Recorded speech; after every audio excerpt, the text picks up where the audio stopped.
नमस्कार दोस्तों, आपका स्वागत है एक और सच्ची और रहस्यमय अपराध कहानी में।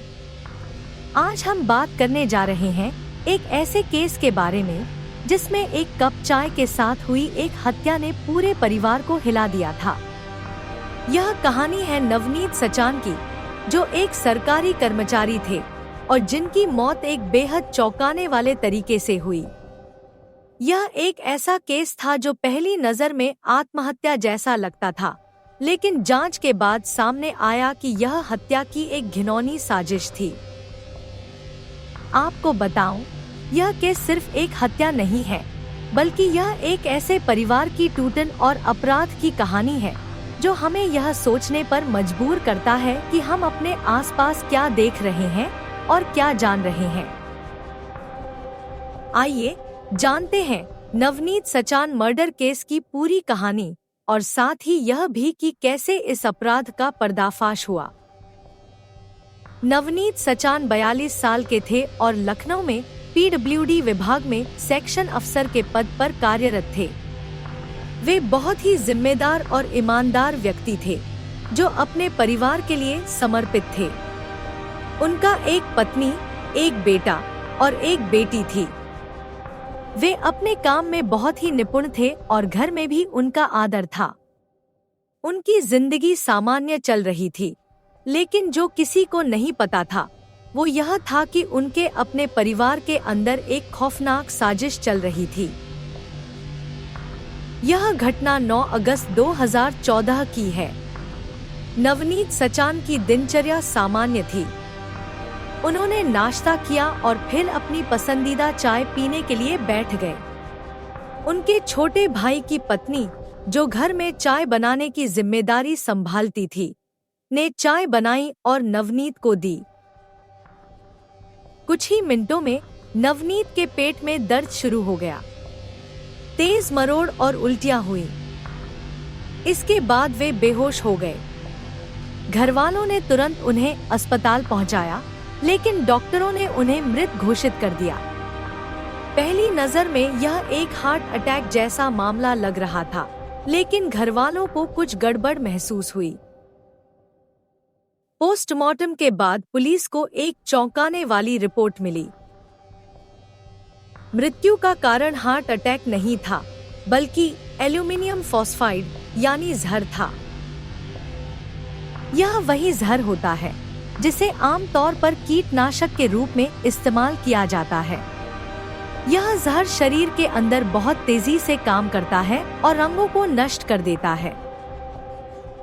पुलिस ने अब इस केस को आत्महत्या से हत्या में बदल दिया। लेकिन सवाल उठता है कि क्या कोई व्यक्ति इतना समझदार था कि वह आत्महत्या कर सकता था, या फिर यह साजिश थी? संदिग्ध कौन था? जब पुलिस ने जांच शुरू की तो सबसे पहले उस चाय पर ध्यान दिया जिसे नवनीत ने पी थी। चाय बनाने की जिम्मेदारी उस दिन उनकी भाभी यानी छोटे भाई की पत्नी की थी। क्या भाभी अपने पति के भाई की हत्या कर सकती है? यह सवाल सबके मन में था। जैसे जैसे पुलिस ने गहराई से जांच की, यह साफ हो गया कि यह मामला सिर्फ चाय और जहर का नहीं था, बल्कि इसके पीछे एक गहरी साजिश थी। नवनीत का छोटा भाई अश्विनी सचान और उनका परिवार पिछले कुछ महीनों से तनाव में था। अश्विनी और नवनीत के बीच संपत्ति को लेकर कई बार बहस हो चुकी थी। अश्विनी को लगता था कि नवनीत बहुत ज्यादा पैसे कमा रहे हैं और वह उसे अपने नियंत्रण में रखे हुए है। इससे अश्विनी की आत्मविश्वास में कमी आ गई थी। वह नहीं चाहता था कि उसकी जिंदगी में नवनीत का दखल हो। अश्विनी ने कुछ महीनों पहले अपने परिवार को मनाना शुरू किया कि नवनीत को मारकर वे घर और संपत्ति पर नियंत्रण पा सकते हैं। भाभी को इस साजिश का हिस्सा बना लिया गया और फिर एक दिन भाभी ने चाय में जहर मिला दिया। जांच में पुलिस ने पाया कि चाय में मिलाए गए जहर के बाद घर में मौजूद अन्य पदार्थों की जांच भी की गई। कुछ ऐसी सामग्री मिली जो साजिश के संकेत देती थी। अश्विनी ने एक विशेष प्रकार का कीटनाशक खरीदा था जिसे चाय में मिलाया गया था।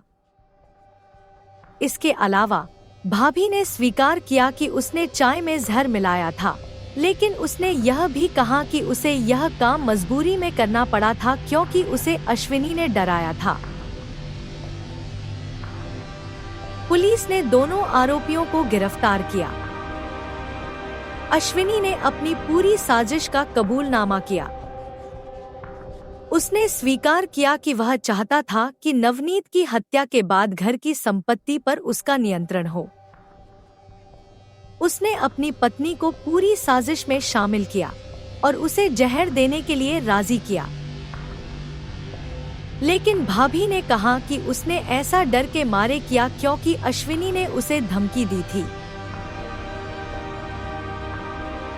अश्विनी और उसकी पत्नी को अदालत में पेश किया गया। कोर्ट ने दोनों को हत्या और षड्यंत्र के आरोप में दोषी पाया। अश्विनी और उसकी पत्नी को उम्र भर की सजा सुनाई गई। यह मामला एक बार फिर साबित करता है कि लालच और परिवार के भीतर असहमति कभी भी खौफनाक साजिश की ओर ले जा सकती है। नवनीत सचान की मौत एक दुखद कहानी। नवनीत सचान की हत्या सिर्फ एक व्यक्ति की नहीं थी, यह एक परिवार के टूटने की कहानी है। एक भाई ने अपने ही भाई को मार डाला और एक पत्नी ने अपने पति के भाई को खत्म कर दिया। नवनीत का परिवार अब टूट चुका है और उनके बच्चों के लिए यह एक भयानक अनुभव बन गया। यह मामला हमें यह सिखाता है कि कभी भी हमें अपने आसपास की स्थितियों को नजरअंदाज नहीं करना चाहिए। लालच, ईर्ष्या और आत्मविश्वास की कमी किसी भी इंसान को इस हद तक चला सकती है कि वह अपनों को भी नहीं छोड़ता। हमें यह समझने की जरूरत है कि किसी भी हत्या के पीछे केवल रक्त या शारीरिक हिंसा नहीं होती, बल्कि कभी कभी रिश्तों में घुटन और मानसिक दबाव भी व्यक्ति को अपराध की ओर धकेल सकते हैं। दोस्तों, अगर आपको यह कहानी सच्ची और खौफनाक लगी हो तो वीडियो को लाइक और शेयर करें,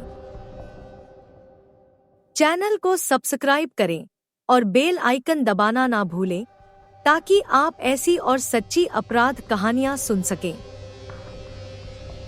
क्या आपको लगता है कि यह हत्या सिर्फ संपत्ति के लिए की गई थी या इसके पीछे कुछ और कारण थे? अपने विचार कमेंट बॉक्स में जरूर शेयर करें।